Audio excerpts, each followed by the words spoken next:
So నేను ఒక ప్రశ్న మిమ్మల్ని అడగని ఆశపడుతున్నాను. ప్రతి నెల 1వ తారీఖున మనకి వాగ్దాన సందేశ కూడిక జరుగుతూ ఉంటుంది.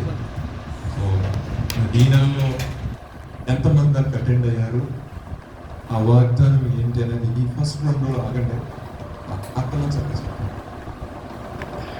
ఎవరిని అటెండ్ అయ్యారా పిఎంఎస్కి వాగ్దాన సందేశ కూడికి? గమనించండి, ప్రతి నెల 1వ తారీఖు నైట్ ఇక్కడ ప్రేయర్ జరుగుతుంది. సో పరిశుద్ధ గ్రంథం నుండి ప్రభు ఇచ్చిన ప్రేరణను బట్టి ఒక వాగ్దానం జ్ఞాపకం చేసుకోవడం జరుగుతుంది. దాని ప్రకారం కొన్ని నిమిషాల పాటు వాక్య పెట్టడం జరుగుతుంది. తదుపరి ప్రార్థనలు చేస్తారు. అదేవిధంగా ఆ వాగ్దానాన్ని తలపోసుకుంటూ నెలంతో కూడా ప్రార్థన చేసుకున్న తర్వాత కొంతమంది వారు పొందుకున్న మేలు బట్టి సాక్ష్యాలు ఇస్తున్నారు. సో మీరు కూడా మీకున్న అవకాశం బట్టి, మీకున్న సమయాన్ని బట్టి దేవుని సన్నిధికి ఆ 1వ తారీఖు నైట్ రావడానికి ప్రయత్నం చేయండి. ఇక్కడ ఎటువంటి ఫోర్స్ లేదు, మీరు రండి, రాకపోతే ఆశీర్వాదాలు రావని ఎటువంటి ప్రసంగం చేయబడవు. కానీ సో మీకున్న అవైలబిలిటీని బట్టి, మీకున్న సమయాన్ని బట్టి ప్రభు సన్నిధిని యూటిలైజ్ చేసుకోవాలని ప్రేమపూర్వకంగా తెలియజేస్తాం. రాత్రి కాల సమయం ముందు కొన్ని మాటలు చూద్దాం. పరిశుద్ధ గ్రంథంలో నుండి కీర్తనల గ్రంథము 18వ అధ్యాయము 6వ మాట.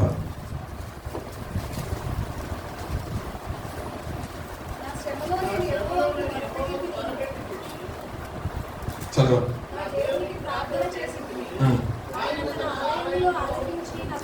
ఆయన తన ఆలయములో ఆలకించి నా ప్రార్థన అంగీకరించెను. నా మొర ఆయన సన్నిధి చేరి ఆయన చివరి నుంచి వచ్చాను. నా శ్రమలో నేను యెహోవాకు మొరపెట్టి తిని, నా దేవునికి నేను ప్రార్థన చేసి తిని. ఈ మాటలు చూసినట్లయితే ఎవరు పలుకుతున్నారని ఈ మాటలు? దావీదు గారు పలుకుతున్న మాటలు. దావీదు అంటారు, తన యొక్క శ్రమ దినాల్లో అంట దేవాతి దేవునికి మొరపెట్టాడంట. మొరపెట్టినప్పుడు అంట ఆ యొక్క మొర ఆయన సన్నిధిని చొచ్చిందంట. ఆయన సన్నిధి చేరి ఆయన చెవుల్లోకి అది వినపడిందంట. సో చూసినట్లయితే చిన్న విషయము, తన యొక్క వ్యక్తిగత జీవితంలో తను రాజు అవటానికి ముందు అనేక రకమైన ఇబ్బందులు ఎదుర్కొన్నాడు. రాజు అయిన తర్వాత కూడా పోరాటాలు లేకపోలేదు. మన వ్యక్తిగత జీవితంలో బాప్తిసం తీసుకోవడానికి ముందు అదొక ప్రయాస, ఆ రక్షణ కొనసాగించడానికి మరొక ప్రయాస.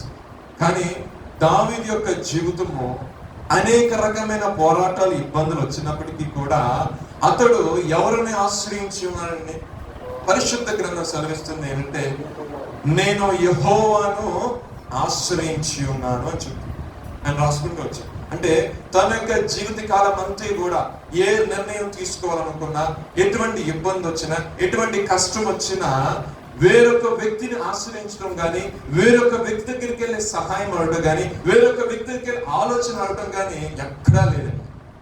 తన యొక్క జీవితంలో చూసినట్లయితే తనకి సమస్య వచ్చినా, ఇబ్బంది వచ్చినా, వేరొక ఆలోచన అవసరమైన ఆయన ఆశ్రయించిన ఏకైక వ్యక్తి ఎవరంటే, నీవు నేను ఆరాధిస్తున్న దేవుడు, ఆయనే నజరేయుడు యేసు. దేవునికి స్తోత్రం, హల్లెలూయా. మనకి చిన్న సమస్య వచ్చినా, చిన్న ఇబ్బంది వచ్చినా, చిన్న కష్టం వచ్చినా ఏం చేస్తామంటే కంగారు పడిపోతూ ఉంటాం, అలలాడిపోతూ ఉంటాం. ఎవరికి చెప్పాలి, ఎవరికి చెప్పాలి? పాస్టర్ గారికి తప్పితే మిగతా అందరికి చెప్తారు కొంతమంది. దైవజనుడికి తప్ప మిగతా అందరికి వస్తుంది. పాస్టర్ గారి దగ్గరికి వచ్చి అడుగుతారు, అమ్మ తల్లి రాదంటే, మీకు తెలీదా పాస్టర్ గారు? నాకు తెలియదమ్మా, నాకు తెలియదు, చెప్పరు. కానీ ఊరు మొత్తం తెలుస్తుంది. కానీ పరిశుద్ధ గ్రంథం సెలవిస్తుంది, రాజులు నమ్ముకునే కంటేనో, అధిపతులు నమ్ముకునే కంటేనో, ఇంకా అధికారులు నమ్ముకునే కంటేనో ఎవరు ఆశ్రయించడం మేలండి? యెహోవాను ఆశ్రయించడం. తిరిగి అందరికి ఆలోచన చెప్పిన తర్వాత ఏ ఒక్కరి నుండి సహాయం వచ్చినట్టే ఉండదు, కానీ ఎటువంటి సహాయం అనేది ఒకవేళ కలిగినా అది కానీ ఎప్పుడైతే దేవుడి సన్నిధిలోకి వచ్చి, ఎప్పుడైతే దేవుని ఆశ్రయించి, ఎప్పుడైతే ప్రభు పాదముల దగ్గర యొక్క సమస్యను పెడతావో, అప్పుడు నీ సమస్యకి ఏం కలుగుతుందండి? మీరు అడగొచ్చు, అనేక నెలలు బట్టి నేను ప్రార్థన చేస్తున్నానండి, అనేక దినాలు బట్టి నేను ప్రార్థన చేస్తున్నాను, ఆ సమస్య ఇంకా ప్రక్షాళన అవట్లేదు, ఆ సమస్యకు ఇంకా విడుదల రావట్లేదు ఏంటండి అని అడగొచ్చు. నేను అంటాను, కొంతమంది అంటారు దేవుడు సమయం వచ్చేంత వరకు వెయిట్ చేద్దామా అంటారు. అలా చెప్పొచ్చు. కానీ ఇంకోటి ఏంటంటే, ఆ సమస్య, ఆ శ్రమ, ప్రభువా ఎందుకు ఇది నాకు కలుగుతుంది, ఎందుచేత నేను శోధించబడుతున్నా అని మనకే మనం ఒకసారి పరిశీలన చేసుకుని ప్రభు సన్నిధిలో పెట్టినప్పుడు ప్రభు అన్నట సహించగలిగినంత శ్రమ మాత్రమే మన జీవితం ఎలా చేస్తున్నాడు దేవుడు. అంతకంటే ఎక్కువైన దాన్ని మన జీవితంలో దేవుడు ఉదయకాల సమయంలో ఒక సహోదరి సాక్ష్యం చెప్పింది. ఉద్యోగం నిమిత్తము, ప్రాజెక్ట్ నిమిత్తము నాకే తెలియదు కానీ వాళ్ళు ఎంతగానో ప్రభు దగ్గర మొరపెడతారు. 3 నెలలు మొరపెట్టారు, 3 నెలలు కాలేదని కూర్చున్నారు. కానీ శాలరీ పడిందండి. దేవునికి స్తోత్రం, హల్లెలూయా. అది పడకపోతే అనగా ఇబ్బందులు రావు. కానీ దేవుడు చూడండి, దేవుని ఆశ్రయించిన దాన్ని బట్టి, దేవుని ఎదుట తమ యొక్క నమ్మకత్వాన్ని, దేవుని ఎదుట తమ యొక్క యథార్థతను కనపరుచుకున్న దాన్ని బట్టి ఈ రష్యన్ పీరియడ్లో కూడా అనేక మంది ఉద్యోగాలు కోల్పోతున్నప్పటికీ కూడా వారు దేవునికి మొరపెట్టిన విధానం బట్టి ఆ యొక్క లిస్ట్ లో మా పేరు ఉండకూడదు ప్రభువా, ఇదిగో నువ్వు ఇచ్చావు, మమ్మల్ని ఆశ్రయించి ఇచ్చావు, దీవించి ఇచ్చావు, మీ సహాయం నాకు దయచేయి ప్రభువా. ఏదైనా ఒక మాట ద్వారా, ఏదైనా ఒక వాగ్దానం ద్వారా, ఏదైనా నీ బైబిల్లోని సేవకుల నోటి మాట్లాడాయని ఆ సహోదరు ప్రార్థన చేసుకున్న దాన్ని బట్టి ప్రభు ఆ దినాన ఇది వర్తమానం ద్వారా మాట్లాడటమే కాదు, దర్శనం రీతిగా దేవుడు ఆమెకి ప్రాజెక్ట్ వచ్చినట్టు తన భర్తకి చూపించడం జరిగింది. ఆ ప్రకారంగా నమ్మకం ఉంచిన, విశ్వసించింది. ఎందుకంటే ఆశ్రయించిన వ్యక్తి మనుషులను ఆశ్రయించలేదు, ఆ మేనేజర్ను ఆశ్రయించలేదు, లోకంలో గనులు ఎవరిని ఆశ్రయించలేదు. ఆశ్రయించిన వ్యక్తి ఎవరండి? యేసు వారిని ఆశ్రయించారు. ఆయన పాదము యొక్క ఆమె యొక్క కన్నిటిని కార్చింది. దేవుడు అద్భుతకరంగా తన యొక్క కుటుంబంలో దేవుడు కార్యం జరిగించిన ఉదయకాల సమయంలోకి వచ్చి సాక్ష్యం చెప్పించారు. నేను ఎవరి గురించి చెప్పట్లేదు, మన మధ్య నా సిస్టర్ గారు, నా పాప చెప్తాను, వాళ్ళ పాప గారు చెప్తున్నారు. దేవునికి స్తోత్రం, హల్లెలూయా.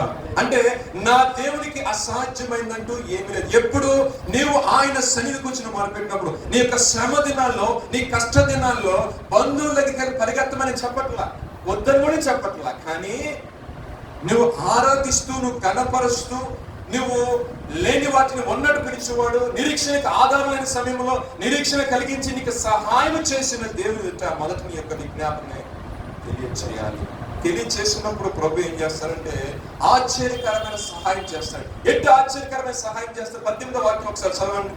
16వ వాక్యం, 18వ వాక్యం. ఉన్నత స్థలము నుండి చేయి చాపి ఆయనను పట్టుకొనెను, నన్ను పట్టుకొని చాలని. దేవునికి స్తోత్రం. ఎక్కడి నుండి తన చేయి చాపుతారంటే ఆయన ఉన్నతమైన స్థలం, అంటే అత్యున్నత సింహాసనం ఆశ్రయించిన దేవుడు. నీవు ఆయన ఎద్దకు వచ్చి మొరపెట్టినప్పుడు, ఆయన ఎదుటి యొక్క అంగలార్పును వినిపించినప్పుడు, ఆయన పాద సన్నిధిని కన్నీటిని కార్చినప్పుడు నా ప్రభు ఏం చేస్తాడంటే ఆ శ్రమల్లో నిన్ను కొట్టుకుపోయినవాడండి, ఆ ఇబ్బందులను కొట్టుకొని పోయినవాడు. నా ప్రభు ఏం చేస్తారంటే ఆ మహాసముద్రం లాంటి ఆ శ్రమే కావచ్చు, ఆ ప్రతికూలమైన ఆ పరిస్థితే కావచ్చు, ఆయన ఏం చేస్తారంటే ఆయనే తన కుడి హస్తాన్ని చాపి ఇలా లాగుతారంటే తన ప్రజల్ని. దేవునికి స్తోత్రం, హల్లెలూయా. అది మన నిరీక్షణ, అది మనకున్న నమ్మకం. మన ప్రభు మనకు చేస్తారని ఒక ధైర్యం. ఆ ధైర్యం లేకుండా ధైర్యం చేయడం వల్లనే చంచలమైన మనస్సు కలిగి ఎవరో ఏదో చెప్పారని, ఏదో అన్నారని చెప్పేసి ప్రభు సన్నిధి రాకుండా దూరంగా ఉంటే ఏమైతే శ్రమలు, ఇబ్బందులు అనేవి తలెత్తుతాయి. కానీ నా ప్రభుని ఆశ్రయించినప్పుడంట ఆయన తన యొక్క హస్తాన్ని చాపి ఏం చేస్తున్నాడండి? మహాజల రాశుల నుండి తన బిడ్డను ఆయన రక్షించుకుంటాడు. దేవునికి స్తోత్రం. మీరు అడగచ్చు, ఎందుకని ఆయన ఈ కార్యం చేయడానికి ఇష్టపడతారంటే ఒక మాట 19వ వాక్యం ఒకసారి చదవండి. విశాలమైన స్థలములకు ఆయనను తోడుకొని వచ్చెను, నేను ఆయనకు ఇష్టలను గనుక. దేవునికి స్తోత్రం, హల్లెలూయా. పరిశుద్ధమైన గ్రంథంలో రాయబడిన మాట ఏంటంటే ప్రతి ఒక్కరు కూడా ఆయనకు ఇష్టమైన జనాంగమే. కానీ ఎవరైతే ఆయన ఆశ్రయించి ఆయన యొద్దకు ఆయన విజ్ఞాపన తీసుకొస్తారో ఆ విజ్ఞాపనతో ఆలకించిన దేవుడు నిన్ను ఆయన ఏం చేస్తాడంటే ఇష్టడుగా మార్చుకుంటున్నాడు. ఒకవేళ ఆయన నువ్వు ఇష్టడుగా ఎప్పుడైతే నువ్వు మార్చబడతావో ఆయన ఏం చేస్తాడంటే నువ్వు తప్పిస్తాడు. నేను ఆయనకు ఇష్టడు గనుక ఆయనను తప్పించను. ఎన్ని సమస్యలు, ఎన్ని ఇబ్బందులు వాళ్ళు మన జీవితాలు. నిజముగా చాలా మంది సాక్ష్యం, నిజముగా ఆ సమయంలో గన నా దేవుడు నాకు సహాయం చేయకున్నట్లయితే, ఆ సమయంలో గన ప్రభు హస్తం నాకు తోడుగా లేకపోతే, ఆ సమయంలో గన ఆ వాక్యం నాకు తెలియజేయకపోతే నేను ఏమైపోయేవాడిని, కృంగిపోయేవాడిని, లేదంటే నేను ఒక డిప్రెషన్కి వెళ్ళిపోయేవాడిని, లేదా ఒక కృంగాలకి వెళ్ళిపోయి డిప్రెషన్ వల్ల వచ్చింది హార్ట్ పెరుగుతుంది, టెన్షన్స్ వచ్చేస్తూ ఉంటాయి, స్వెట్టింగ్ వస్తూ ఉంటుంది. సో ప్రభు చెప్తున్న మాట ఏంటంటే నేను నిన్ను ఇష్టంగా మార్చుకున్నాను కాబట్టి నీ యొక్క ప్రతి పరిస్థితుల నుండి నేను తప్పించినట్టు సమర్థుడు. దేవునికి స్తోత్రం. హల్లెలూయా. ఈ మాట చెప్పగల కారణం ఏంటంటే 2వ సమూయేలు రాసిన గ్రంథము 22వ అధ్యాయము 3-4 వాక్యాలు చూద్దామండి ఒకసారి. చదవండి. నా కేడము, నా రక్షణా శృంగము, నా ఉన్నత దుర్గము. చాలండి, చాలు. ఇక్కడ చూసి మొదటి అధ్యాయం నుంచి ఒకసారి మొదటి వాక్యం చదవండి. యెహోవా తనను సౌలు చేతిలో నుండి, తన శత్రువుల అందరి చేతిలో నుండి తప్పించిన దినమున. చాలండి, చాలండి.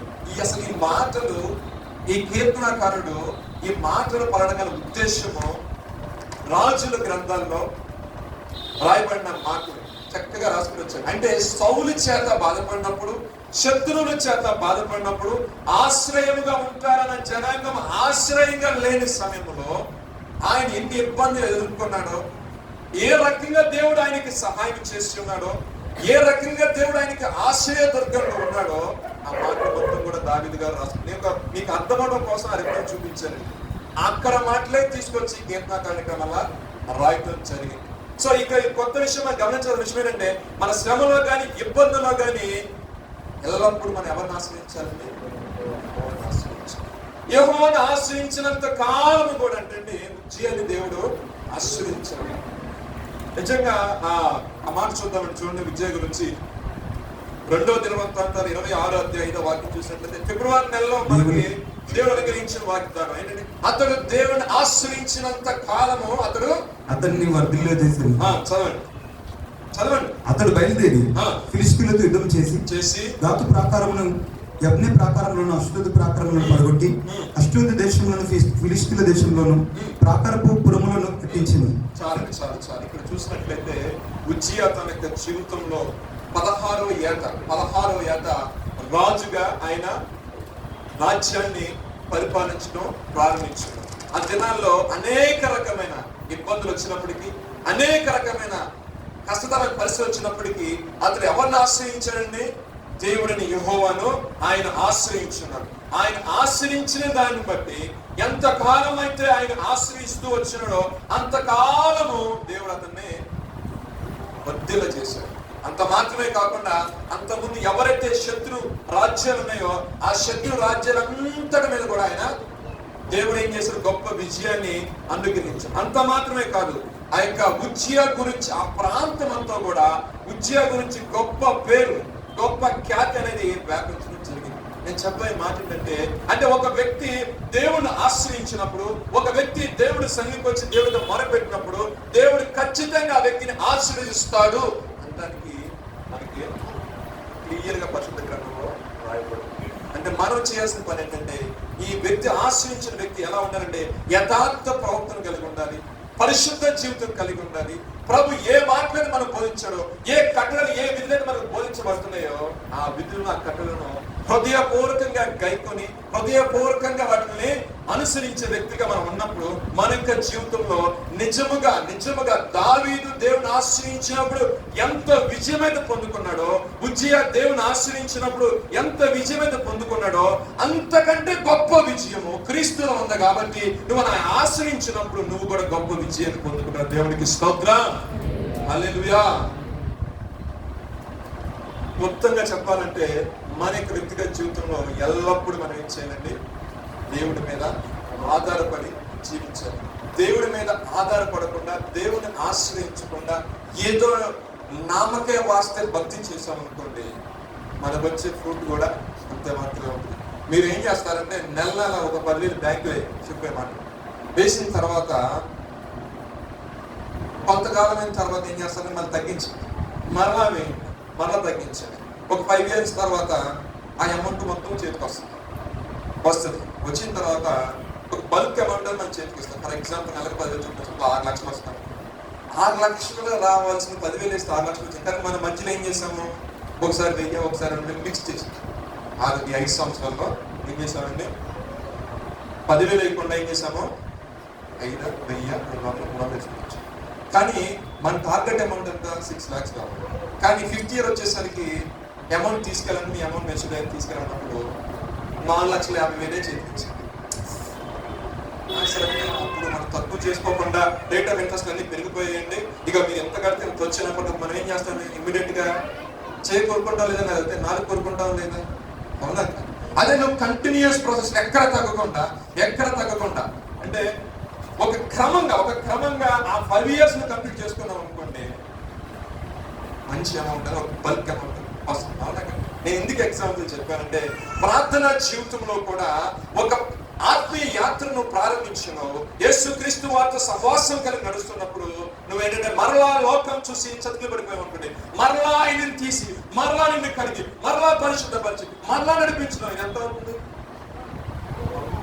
అంటే నువ్వు చేరవలసిన గమ్యస్థానం అక్కడ ఉంది. అక్కడ వెళ్ళడానికి నువ్వే డిలే చేస్తున్నావు. అదే డిలే చేయట్లేదు. ఏ విషయంలో నువ్వు పడి లేచి లోకాన్ని చూడటం ఎందుకు? లోకం ఉన్న వాటిని చూడటం ఎందుకు? మరి పట్టణానికి వెళ్ళి అంటే మెడవచ్చు అంటే ఏమి చూడకూడదు, లోకంలో కళ్ళు ఉన్నాయి కదా అంటే మేడచ్చు.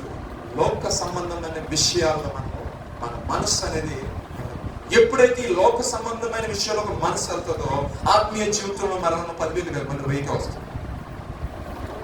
So end of the day Prabhu రాకకు వచ్చేసరికి ఒకవేళ ఇంకా నువ్వు బిగినర్ స్థితిలో ఉండే దేవుడు కొన్ని పరిమాణాల చొప్పున చూసి ఈ స్థాయిలో వాడిని తీసుకుంటానని చెప్పాడు అనుకోండి. ఎగ్జాంపుల్ ఆయన అన్నాడు, ఒకవేళ ఆయన కనిపించి నిన్ను లెక్క చూసినప్పుడు ఆ త్రాసులో నువ్వు తేలిపోయావు అనుకోండి, నీ పరిస్థితి ఏంటి?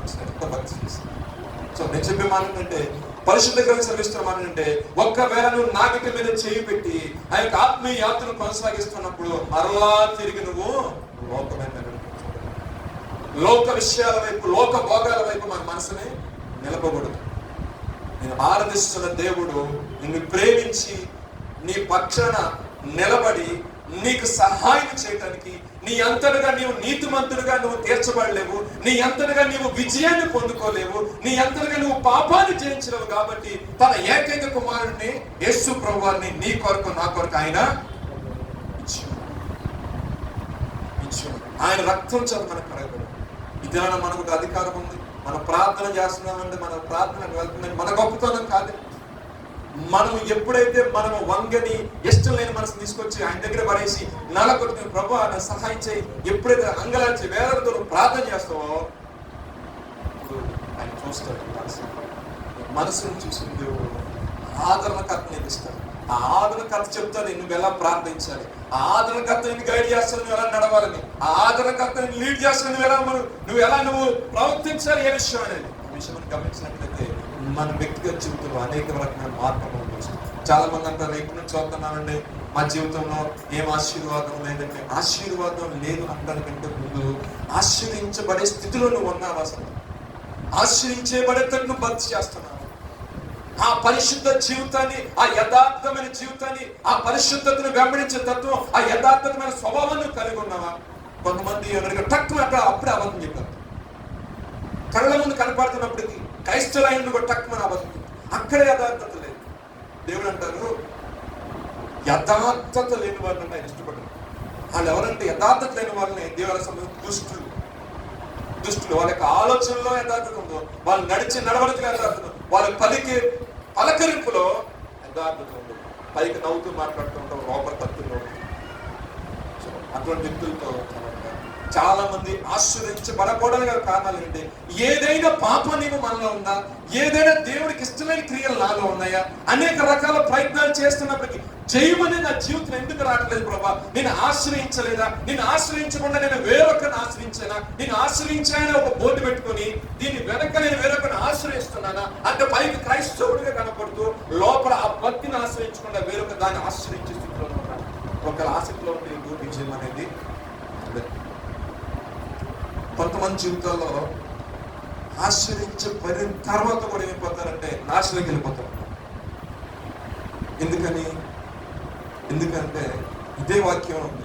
ఉజ్జి అంట గొప్ప పేరు వచ్చింది, గొప్ప ఖ్యాతి. అసలు ఎక్కడికబ్బా అసలు రాజు అంటే ఆయన అసలు ఉజ్జియ గారు అసలు మామూలు కూడా ఆయనతో అసలు గొప్ప వ్యక్తి. అసలు ఆయన వస్తానంటే జనాలు అసలు ఆయన రథాలు అసలు మామూలుగా ఉండవు. అసలు ఏంటి బాణాలు తయారు చేసే విషయంలో కావచ్చు, యుద్ధోపకరణాలు తయారు చేసే విషయంలో కావచ్చు, యుద్ధం చేసే విషయంలో కావచ్చు, సైన్యాధిపతుల విషయంలో కావచ్చు, పరాక్రమం కలిగిన 1,00,000 మంది ఉన్నారండి ఆయనకి.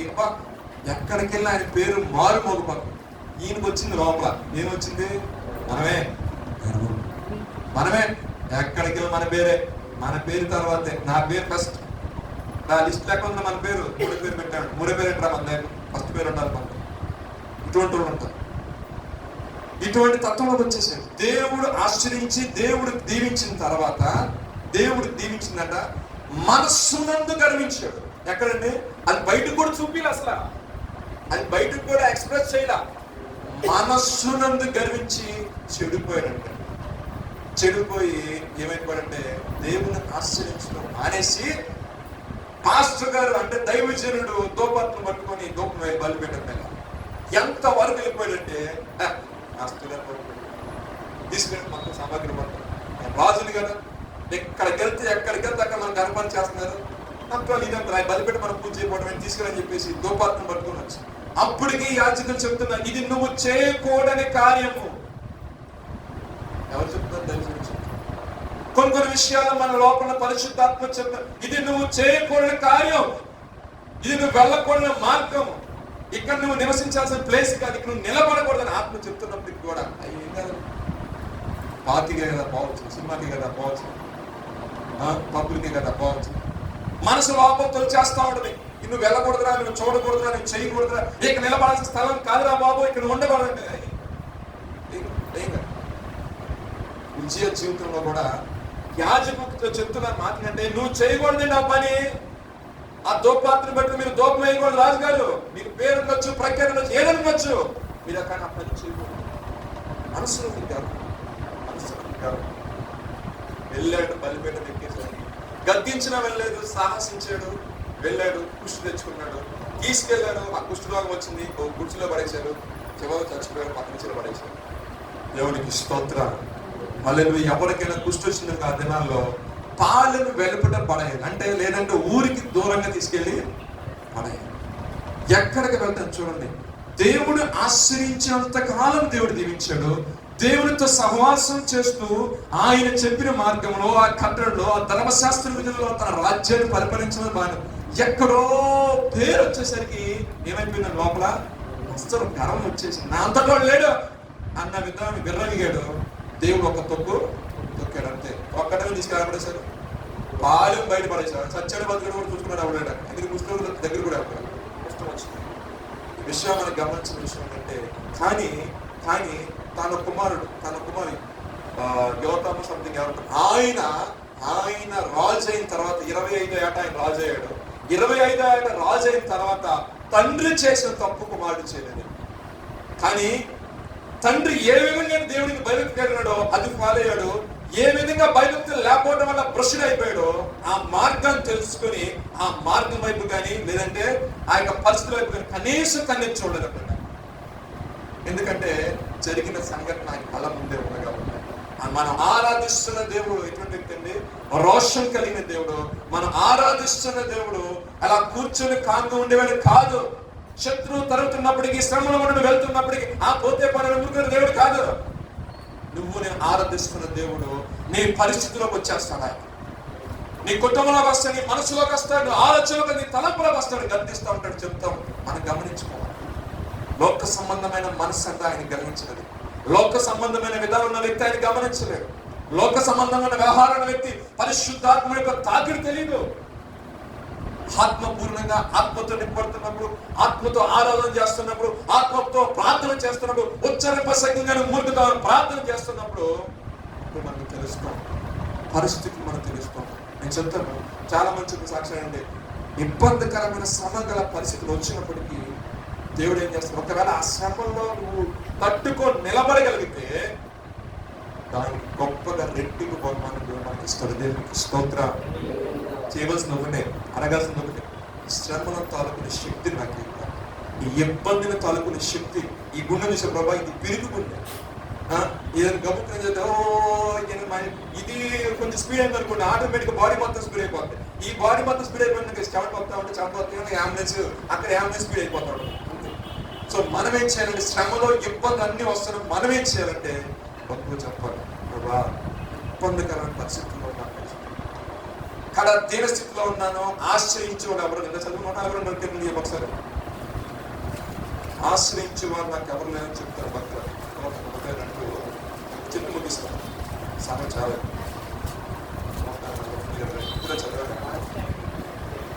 చదవమ్మా. నా కుడి ప్రక్కను నిదానించి, 3వ వాక్యం చదవమ్మా.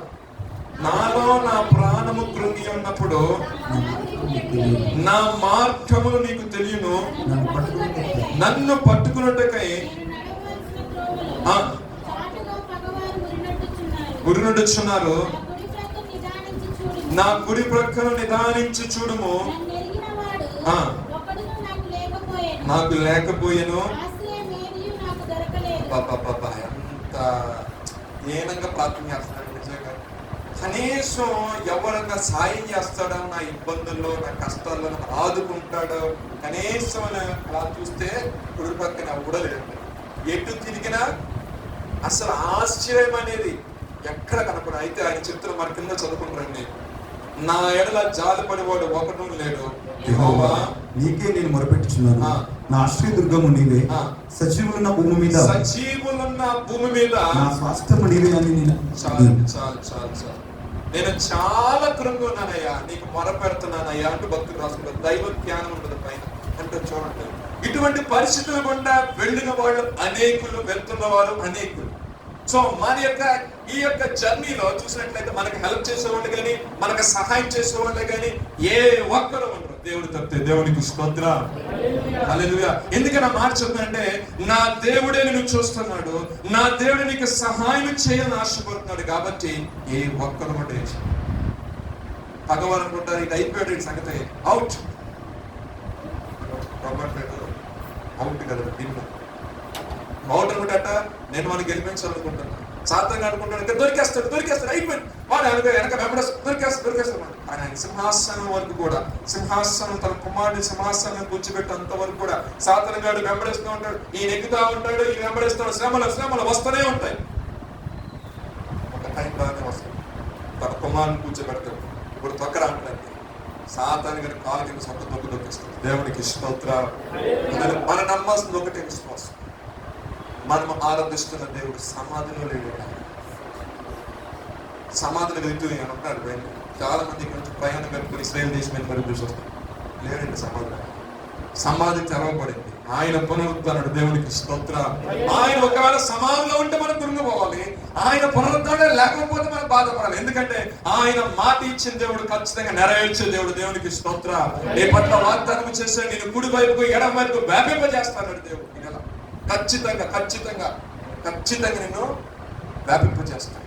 నీ కుటుంబ విషయంలో కావచ్చు, నీ గర్భాల విషయంలో కావచ్చు, నీకు వ్యాపారంలో కావచ్చు, నీకున్న ప్రతి విధమైన చోట ఎక్కడ అవసరం అక్కడ ఎన్ని రకాలు మీరు ఆశ్రయించాలో, ఎన్ని రకాలు మీరు దీవించాలో. మీరు అయితే మిస్ అయిపోయారు, కానీ ఆ వాగ్దానం బట్టి ప్రార్థన చేసుకుంటే ఖచ్చితంగా మీరు ఆశ్రయించబడేవాళ్ళు ఆనంద సాక్ష్యం చెప్పారు. దేవునికి స్తోత్రం. హల్లెలూయా. ఏం పర్లేదు, మరలా మే 1వ తారీఖు నైట్ ఇక్కడ ప్రార్థన ఉంటుంది. మీరు రండి. వాగ్దానం సందేశం కూడుకొని ప్రభు మీరు ఖచ్చితంగా మాట్లాడతారు. ఆ వాగ్దానం బట్టి మీరు ప్రార్థన చేసుకుని ఖచ్చితంగా మీ పట్ల కార్యాలు జరుగుతాయి. కానీ వెళ్ళబోయే ముందు ఒక మాట ఏంటంటే, చిన్న ఒక మాట, యేసు ప్రభు వారిని కూడా చాలా మంది ఆశ్రయించారు. ఇప్పుడు మీరు నేను ప్రతి ఒక్కరు ఎవరిని ఆశ్రయించున్నాం? యేసు ప్రభు వారిని కదా. అయితే యేసు ప్రభుని ఆశ్రయించిన ఒక బ్యాచ్, నా బ్యాచ్ ఎవరు చెప్తూ చూడండి. మత్తయి సువార్త 15వ అధ్యాయం 29వ వాక్యం చదువుతూ ముగించుకోండి. మత్తయి సువార్త 15:21. యేసు అక్కడి నుండి వెళ్ళి ఆ, గలిలయ సముద్ర తీరమున గలిలయ సముద్ర తీరమున వచ్చి కొండ ఎక్కి అక్కడ కూర్చున్నాడంట. అబ్బో, ఒక ఇద్దరు ముగ్గురు కాదు, బహుజన సమూహము. చదవండి. ఆయన యొద్దకు అంటే ఆయన ఆశ్రయించారు. చదవండి. కుంటివారు, గుడ్డివారు, మోగవారు, అంగహీనులు పడవేసి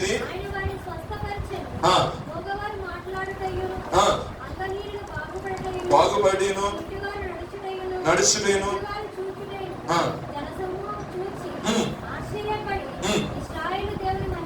దేవునికి స్తోత్రం. హల్లెలూయా. దేవుని ఆశ్రయించిన వారు ఎవరంటే పెద్ద బ్యాచ్ ఉంది ఇక్కడ. గుడ్డోళ్ళు, కుంటోళ్ళు, మోసగాల చేతులోళ్ళు, అనే రకాల రోగాలు పట్టినోళ్ళు. ఈ ఒక బ్యాచ్ అయితే ఆయన ఆశ్రయించిన వాళ్ళు కొంతమంది ఉన్నారు. హృదయం చెడిపోయిన వాళ్ళు, హృదయంలో కర్షణ పెట్టుకున్న వాళ్ళు, హృదయం బహు వ్యాధి కలదు కదా. ఈ కనబడదు ప్రార్థన కోసం ప్రార్థన ఆలోచన అక్కడ నుంచి మసాలా వాసన కాబట్టి కానీ ఇక్కడ వద్దులే. కానీ రేపు చేద్దాం, సండేగా, మండేగా, ఆదివారం, సోమవారం, మంగళవారం, ఈ రకాల హృదయ ఆలోచన. కానీ నీవు నిజముగా ఆరాధన చేయాలన్నా, నిజముగా ప్రార్థన చేయాలన్నా, నిజముగా ఉపవాసం అనుకున్నప్పుడు మనస్సు పూర్వకంగా ప్రభుని ఆశ్రయిస్తే ఏమి తీసుకొచ్చి మొదలు పెట్టినా ఆకలి లేదు. ఎందుకని నీ మనస్సు ఎవరి మీద నిలుపుతున్నా. నేను ఉపవాస ప్రార్థన పెట్టుకున్న ప్రతిసారి ఉపవాస ప్రార్థన పైనుండి చక్కగా మాకు వాసన బిర్యానీ అయినా సరే 3 రోజులు ఉపవాస ప్రార్థన అయిన తర్వాత మాకు వచ్చే సాక్ష్యాలు ఉంటాయి. అసలు ఆ బిర్యానీ మాట్లాడమని చెప్తారు. వీళ్ళు ఇచ్చే సాక్ష్యం మాట్లాడుతుంది. దేవునికి స్తోత్రం. హల్లెలూయా. ఒక కుటుంబంలో అక్క చెల్లికి ఇద్దరికి జాబ్ వచ్చింది. అంటే అనారోగ్య పరిస్థితుల వరకు స్వస్థతలు వచ్చింది. అంటే ఉపవాస ప్రార్థన గొప్పతనం. కానీ యేసుక్రీస్తు వారిని ఆశ్రయించిన చాలా మంది ఉన్నారు సరే. వీళ్ళందరూ కూడా చివరికి ఏం పొందుకున్నారండి? దేవుని ప్రతిఫలం పొందుకున్నారా లేదా? గట్టిగా చెప్పండి. పొందుకున్నారా లేదా? మీరు చెప్పండి. నన్ను అనుమానం కోసం మాస్టర్ గారు కరెక్ట్ 30 నిమిషాలు అవగొట్టమంటే ఆ స్పీడ్ చేయడం కోసం నేను వాయిస్ రేజ్ చేసుకోవాల్సింది. దేవునికి స్తోత్రం. హల్లెలూయా. అంటే మన దేవుని ఆశ్రయించిన వారికి ఏ మేలు కూడా. ఈ యొక్క బండు గుర్తు పెట్టుకోండి. ఏ విషయం అంటే మనము ఆరాధిస్తున్న దేవుడు సజీవుడు. మనం ఆరాధిస్తున్న దేవుడు ఏది చేయగల సమర్థుడు. ఆయనకి సాకేది వాడు ఏ ఒక్కడో లేడు. దేవునికి స్తోత్రం. మా ప్రీతిలో ప్రార్థన చేసుకున్నాం.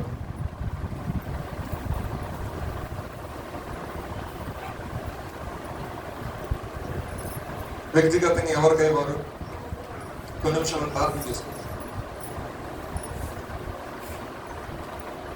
దావీదు తనకు జీవిత దినాల శ్రమలు వచ్చినప్పటికీ, ఇబ్బందులు వచ్చినప్పటికీ, సౌలు తరిమినప్పటికీ ప్రభువును ఆశ్రయించిన దాన్ని బట్టి అనేక రకమైన ప్రతికూలమైన పరిస్థితుల నుండి తప్పించబడ్డాడు. అంత మాత్రమే కాకుండా తన యొక్క శ్రమలో దేవునికి మొరపెట్టినప్పుడు ప్రభువే ఆయన్ని తప్పించాడు. ఇంకొక మాటని చెప్పాలంటే ఆయనే పైనుండి చేయి చాపి ఆయన తప్పించున్నాడు. ఎందుకంటే ఆయనకు ఇష్టడుగా దావీదు మార్చబడి ఉన్నాడు కాబట్టి. దావీదు యొక్క జీవితంలో యథార్థత, పరిశుద్ధత, మాట వినే స్వభావం, తిరుగుబాటు లేని మంచి మనస్సు కలిగి ఉన్నాడు కాబట్టి నా హృదయానుసారుడు ఆయనే పూనుకొని, ఆయనే సహాయం చేసి, ఆయనే ఆశీర్వదించి, ఆయనే గొప్ప రాజుగా చేసి, గొప్ప ఖ్యాతిని కలుగు చేసి ఈ దినము వరకు కూడా దావీదు యొక్క పేరును తలచుకునే విధంగా దావీదు యొక్క జీవితాన్ని దేవుడు మార్చి ఉన్నాడంటే కేవలం దావీదు దేవుడు ఆశ్రయించిన దాన్ని బట్టి. అదే విధంగా ఉజ్జియా తన యొక్క జీవితంలో ఆయనను ఆశ్రయించినంత కాలం, దేవాది దేవుడు ఆశ్రయించినంత కాలం, ఇంచుమించు 16 సంవత్సరాల వయసులో ఆయన రాజ్యాధికారాన్ని చేపట్టాడు. ఆ చిన్ననాటి నుండి ప్రభు మీద ఆనుకున్న దాన్ని బట్టి ఆశ్రయించాడు, దీవించాడు. అతి చిన్న వయసులోనే గొప్ప పేరును, గొప్ప ఖ్యాతిని, గొప్ప జ్ఞానాన్ని ఇచ్చి పరాక్రమశాలులను, సైన్యాలను, యుద్ధోపకరణలను తయారు చేసే జ్ఞానాన్ని దేవుడు ఇచ్చాడు. ఆశ్రయించినంత కాలం పేరు ప్రఖ్యాతులు వచ్చిన తర్వాత హృదయం నుండి గర్వించిన దాన్ని బట్టి, మనస్సు నుండి మత్సరం కలిగిన దాన్ని బట్టి తన యొక్క జీవితంలో తన యొక్క జీవితం ఒక ప్రతికూలమైన సంఘటన జరగడం జరిగింది. ఆశ్చర్యించబడిన మనం హృదయంలోకి మత్సరాన్ని కానీ హృదయంలోనికి గర్వం కానీ రాకుండా ఉన్నట్టు ప్రభువా నా హృదయంలో నీ మాటలు పెట్టు ప్రభువా, నా హృదయంలో నేను కూర్చిన ధ్యానాన్ని ఉంచండి ప్రభా, నా హృదయం అనే పలక మీద ప్రభా మేము మాట్లాడండి ఆయన. నా తండ్రి నా హృదయం అనే దేవాలయంలో మీరు నివాసం చేయండి అయ్యా. నా తండ్రి మీ సహాయం చేయండి. సాహసించి దోషకార్యం చేసే విధంగా కాకుండా నన్ను ఎవరు చూస్తున్నారు, ఎవరు ఏమంటారు, నాకు నేనే కదా అనే విధానం వెళ్ళిన వచ్చి చివరికి కుష్టి రోగం తెచ్చుకున్నాడు. అట్టి రకమైన తిరుగుబాటు కానీ అట్టి రకమైన మనస్సు కానీ చెలరేగకుండా నా జీవితం నా బ్రతుకుని సాధించి తన కుమారుడైతే ప్రభువుని ఆశ్రయించాడు. ప్రభుని ఆశ్రయించి తనకి యథార్థ ప్రవర్తనలను ప్రభు ఎత్తి పెట్టిన దాన్ని బట్టి అనేక రకమైన యుద్ధాలలో గొప్ప చేయని అనుగ్రహించడమే కాకుండా తన యొక్క రాజ్యాన్ని తనను కూడా ప్రభు బలపరచాడు. ఇది నన్ను చేస్తున్న వ్యాపారమే కావచ్చు, ఇదేనా నువ్వు చేస్తున్న ఉద్యోగమే కావచ్చు, ఇదేనా నువ్వు చదువే కావచ్చు, ప్రభు బలపరిచి ఆశ్రయించి దీవించాలంటే నువ్వు ఆయన ఆశ్రయించాలి. నువ్వు ఆయన సన్నిధిలో ఆయన హృదయపూర్వకమైన మొర, హృదయపూర్వకమైన మనస్సు కలిగి, మంచి మనస్సు కలిగి, పూర్ణ మనసుతో, పూర్ణ ఆత్మతో, పూర్ణ బలముతో మనం ఆనందించినట్లయితే, ఆశ్రయించినట్లయితే నా ప్రభు సహాయం చేయుటకు సమర్థుడు. నా ప్రభు ఏది చేయుటకైనా సమర్థుడు. కాబట్టి రాత్రి కాల సమయంలో ప్రభు సన్నిధించు అడుగు ప్రభు, నేను అనేక మంది బిడ్డలు వచ్చి ఆశ్రయించాను. నువ్వు సజీవుడిగా ఈ లోకంలో ఉన్నప్పుడు, భూమి ఉన్నప్పుడు అయ్యా కుంటివారు ఓచగా చేతుల వారు, నానా రకమైన రోగములు కలిగిన వారు, దయ్యాలు పట్టిన వాళ్ళు నేను ఆశ్రయించినప్పుడు అయ్యా అద్భుతకరంగా స్వస్థత, అద్భుతకరంగా విడుదల, అద్భుతకరంగా ఆశ్చర్యమైన కార్యాలు జరిగి ఈ రాత్రి కాల సమయం నీ పాద సన్నిధి చేరి నీ ఆలయములో అయా నీ శరణు వచ్చి అయా నీ సన్నిధిలో మొరపెడుతుండగా ప్రభా మీ సహాయం దయచేయవా. నేను ఆశ్రయించాను. ఈ లోకంలో ఏ మనుష్యుని ఆశ్రయించను ప్రభా, ఏ మనిషి అంతగా నేను చేర్చలేదు తండ్రి. ఇదిగో నీ వైపే నీ చేతులు చూపుతున్నాను. ఇదిగో నీ కొరకే అయ్యా నీ సన్నిధిలో నీ సహాయం అర్చిస్తుండగా ఆశ్చర్యకరమైన నీ సహాయం నాకు అనుగ్రహించవా. అయ్యా నాకు ఆశ్రయించేవారు కానీ, నాకు సహాయం చేసేవారు కానీ, నాకు చుట్టుపక్కల నాకు ఎవరు లేరు ప్రభువా. నీవే నా ఆశ్రయ దుర్గము, నీవే నా కొండ, నీవే నా కోట, నీవే నా దాగుచోటు నాయనా. అయ్యా మీ సహాయం అందిస్తుండగా అయ్యా నీ కృపను దయచేయి. ఈ నెల మీరు వాగ్దానం చేశారు, ఇదిగో నీ యొక్క వ్యాపారాన్ని, నువ్వు చేస్తున్న పని, నువ్వు ఆలోచించిన నీ ఉద్దేశాన్ని, నీ ఆత్మీయ జీవితాన్ని ఇదిగో కుడి వైపును ఎడ వైపును నేను వ్యాపింపజేస్తాను. గొప్ప కార్యము సత్యంలో మీరు జరిగిస్తూ మీరే మీ సహాయం దయచేయి. మీ ఆత్మతో నడిపిస్తూ మా ప్రభువును మీ ప్రియ కుమారుడు యేసుక్రీస్తు వారి పరిశుద్ధమైన నామములో అడిగి వేడుకుని ప్రార్థిస్తున్నాము తండ్రి. దయచేసి అందరూ వేసి వచ్చిన పనులు పాల్పడుచుంటారు.